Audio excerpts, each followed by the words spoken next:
So we're talking about square root functions. And in the first lesson, we saw exactly what they looked like. The basic one was like a sideways half parabola. Or if it was flipped vertically, it would look like that. Or if it was flipped horizontally, it would look like that. Or if it was stretched, it would look like that. Okay? But you can see the general shape that the square root function takes. It's a curve. Okay? And it's a curve that's going out to the left or the right. So knowing that, how can we graph a square root function if we're given some original function?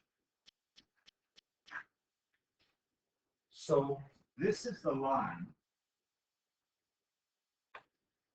y equals x. And if you graph this using a table of values, you'd see that if x was 0, y is 0. If x is 1, y is 1. If x is 2, y is 2. If x is negative 1, y is negative 1, etc. Okay, so that's the line y equals x. How could we graph y equals square root of x without actually having to do, the reference points that we have or that we've talked about before in the first lesson, like 0, 0, 1, 1, 4, 2, 4, 2. Okay? If we graph,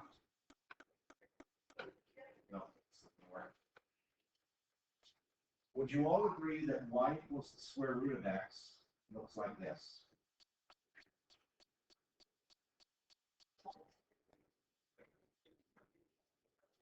Yes? Okay.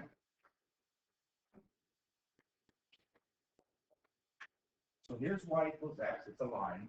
Y equals square root of x becomes a curve. Look at the two graphs, the blue and the red. What do you notice? Do you notice anything about them? Specifically, look at the points. 0, 0, and 1, 1 are on both graphs.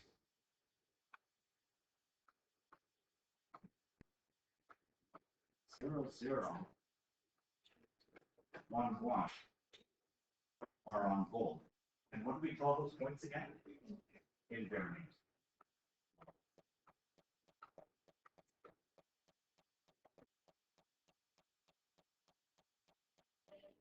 That's going to happen regardless of what the original function looks like.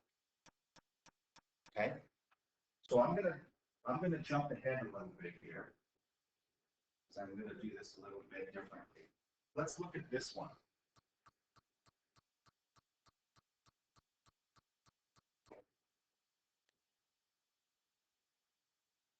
This is the graph y equals negative a half x plus 1.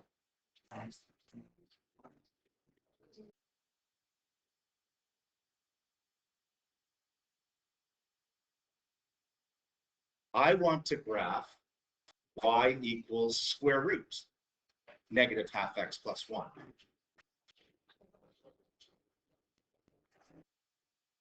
I want to graph this.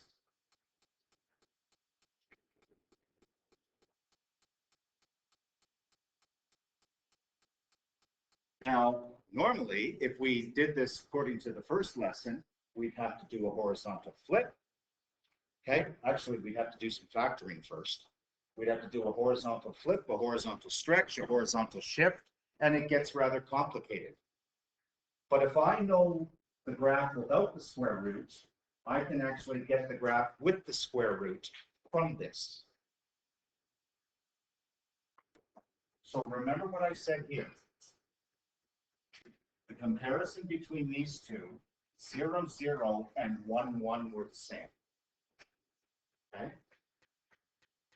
And if you think about it, using mapping notation,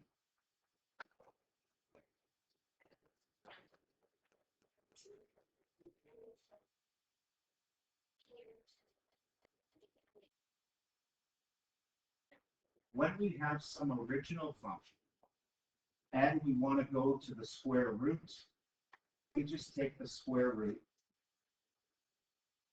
of y.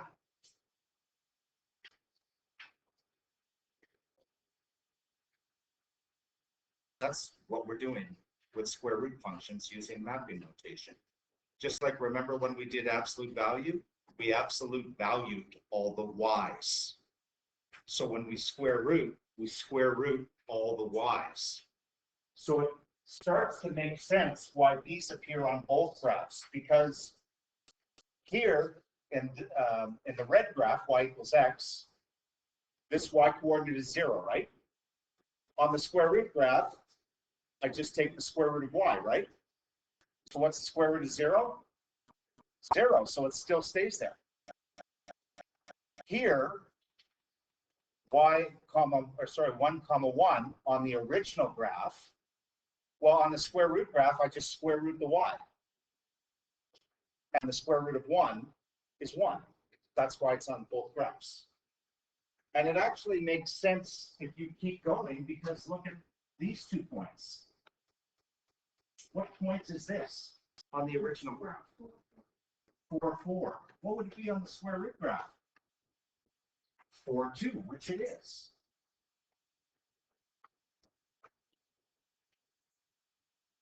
So what we want to do when we go from an original graph to a square root graph is find the y coordinates on the original graph that are perfect squares.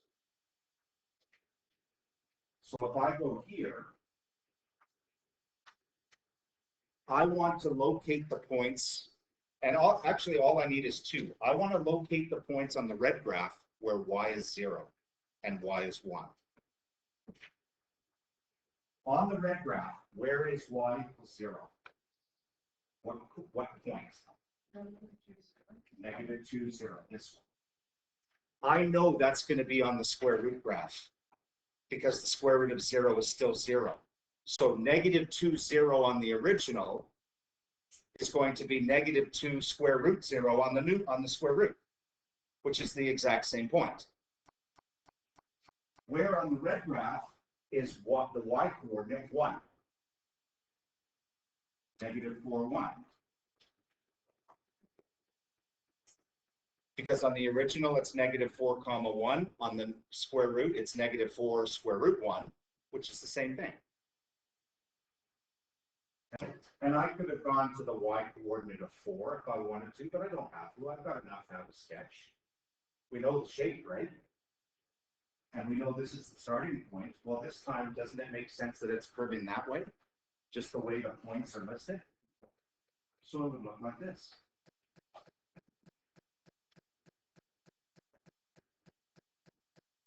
That's all you have to do. So when you're given an original graph and you're asked to graph the square root of that one, find the points where y is 0 and 1. Those will be the same points on the square root graph. And then you'll see which way the curve goes. Like it'll just make sense to you visually. Okay? So really, we've done everything without actually filling in all this other stuff. But if I go back here, remember, we pick the points 0, 0, 1, 1, and 4, 4. These ones are going to be, bless you, oops. These ones are going to be x square root 1. So 0, 0 becomes, well, same thing, 0, 0. 1, 1 becomes 1, 1, same thing. 4, 2 becomes 4 square root 4, which is 2.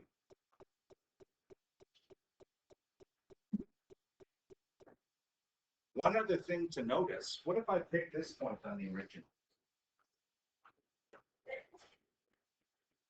What if I pick that point on the original? What's the point on the square root graph? Can't do it. Because you can't take the square root of -1.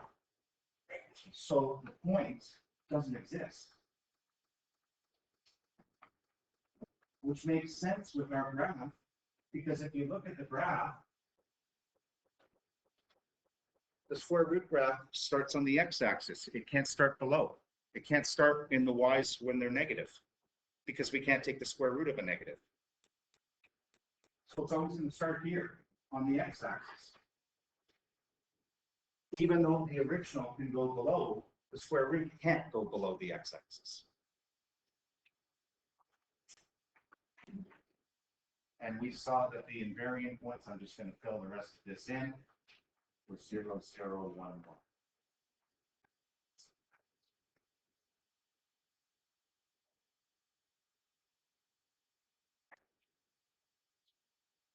For the next one, we've already graphed it.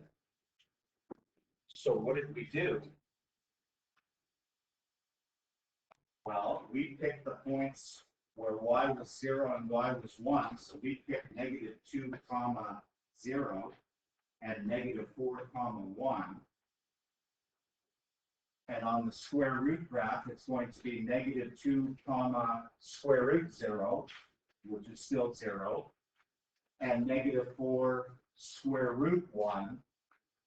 Because remember, this is x, square root y. It's going to be the same points.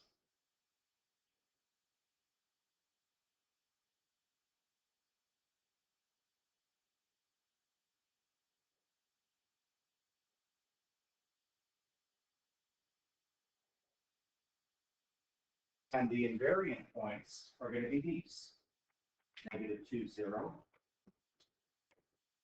-4, 1. Always. So that's how you graph square roots from original. Find the points on the original where y is 0 and y is 1. Those will be on the square root. Plot those for the square root one, and then you can graph the square root.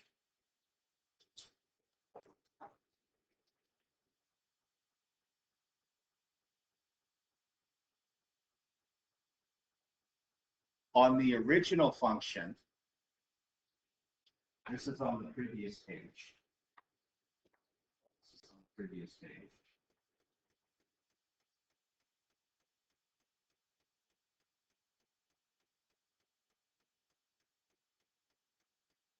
This was y equals x. The domain, and for any line, the domain is everything and the range is everything. For any line, because it goes left forever, right forever, up forever, down forever. But on the square root one, it changes.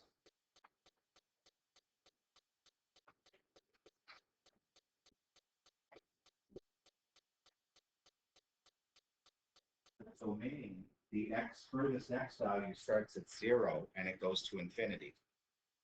And the range does the same thing.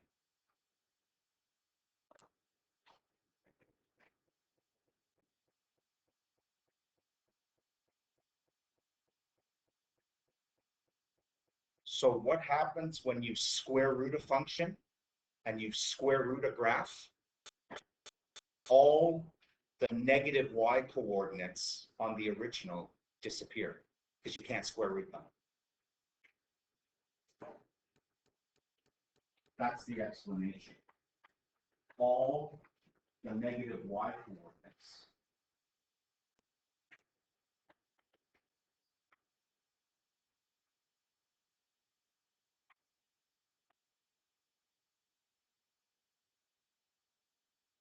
on y equals x, the original one, disappear. That's the appropriate word, but when we square root.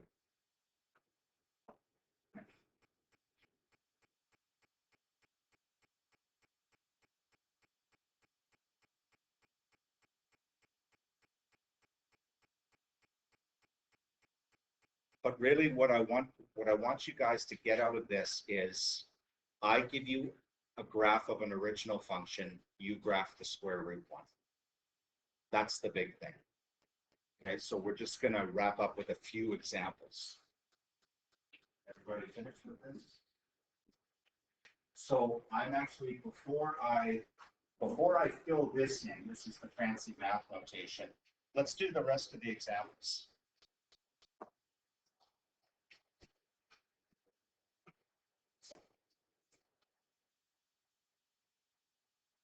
So how do we graph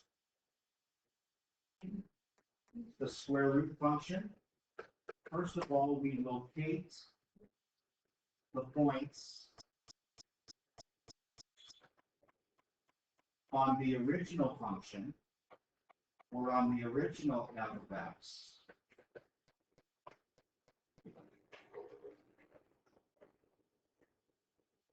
Where y equals 0 and y equals 1. Why do we locate them? Because they're going to be on the square root function. These will be on the square root function.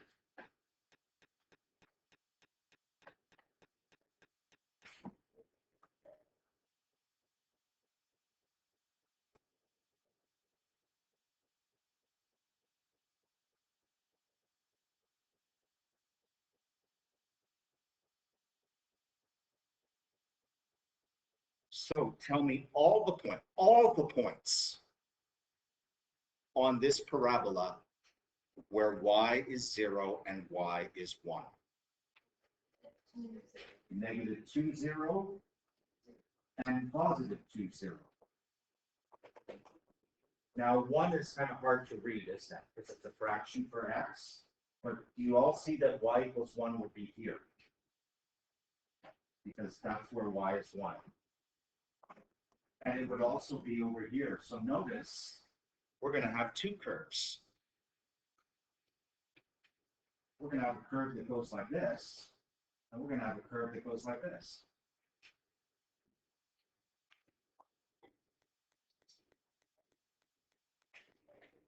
So with parabolas, we actually end up with two curves. So the second thing would be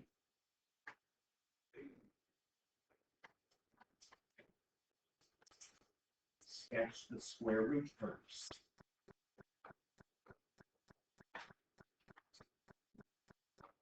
Or I should say sketch the square root curve or curves, depending on the question.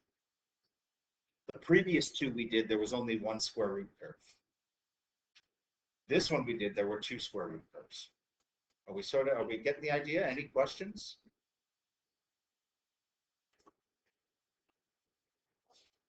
Okay, a couple more. What if we have an upside down parabola? You still do the same thing. Locate all the points where y is 0, y is 1. So what would you have? Negative 2, 0. That's going to be on the square root. That's going to be on the square root. Locate the points on the red, the parabola, where y is 1. You should be going here and here. Right? That's where y is 1. Now notice the curves are going to head towards each other. Because this is my starting point, so it's going to head like this, and it's going to head like this. So they're going to hit each other. Here's where I want you to think. Where are they going to hit each other?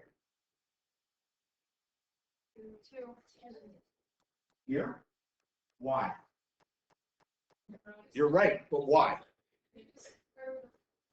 Because the square root of 4 on the original is 2. So it's going to look like a semicircle.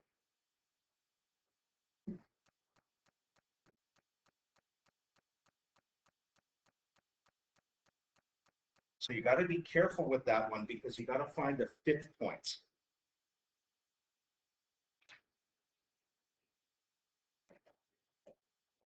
Because this one here, 0, 4,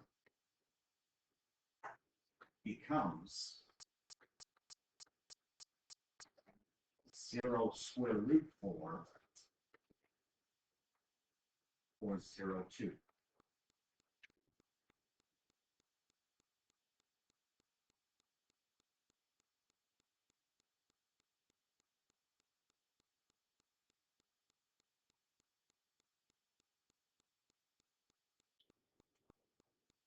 Final graph.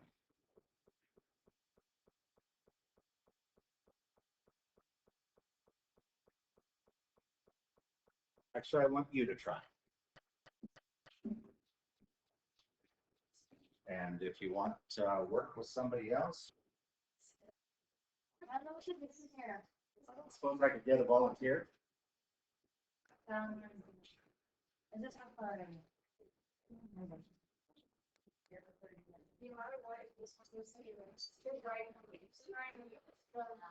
It goes both ways.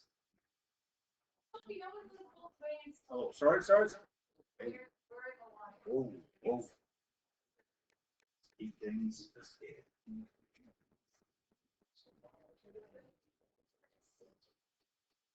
Oh, you're even going there.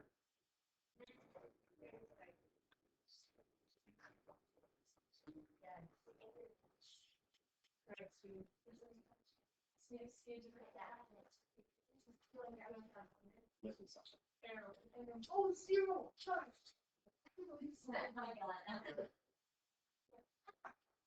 Yeah, this one, now you didn't have to do the 4, 2.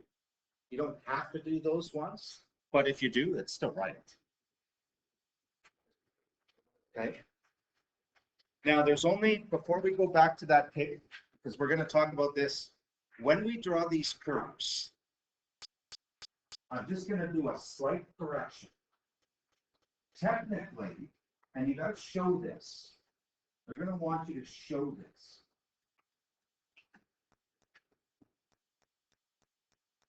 When we draw the curve this way, from our starting points, we go over top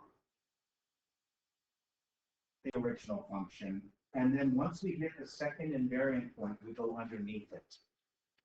Because if you think about it this way, all of these x's are between 0 and 1, right? When you take the square root of a fraction between 0 and 1, the y value actually gets bigger. Like, think about it this way. What's the square root of 4? 2. It always gets smaller when we take the square root of a whole number, right? But what happens when we take the square root of this? Bigger. Yeah, the square root of 1/4 is actually bigger at 1/2, which is why it gets bigger and then gets smaller as we go past the second invariant point. So just be careful with that. Go over top. Over top, underneath. Yeah. And that's basically what this is saying here. This is the fancy math notation.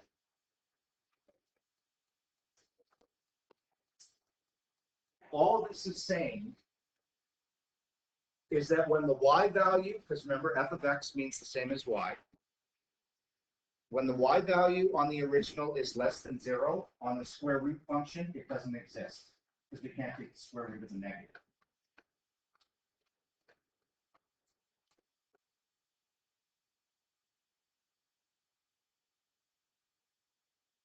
Remember, think of all these as, if it makes it easier, think of all these as y.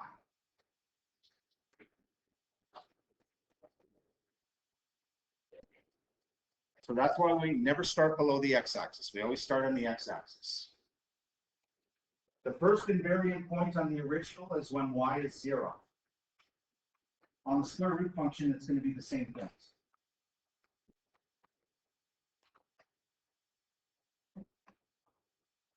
On the second invariant point, when y is 1, and then we take the square root, it's the same point, because the square root of 1 is 1.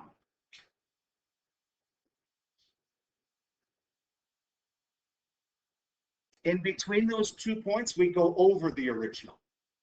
So in between 0 and 1, okay, we go over. the original function f of x. Because the square root's going to be bigger of any fraction between 0 and 1. After we get past the second invariant points, all the square roots are going to get smaller than the original. So we go under the original because it's smaller.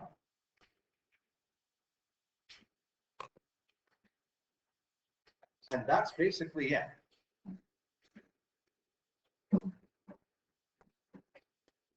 When you see an original function and are asked to graph the square root. Okay?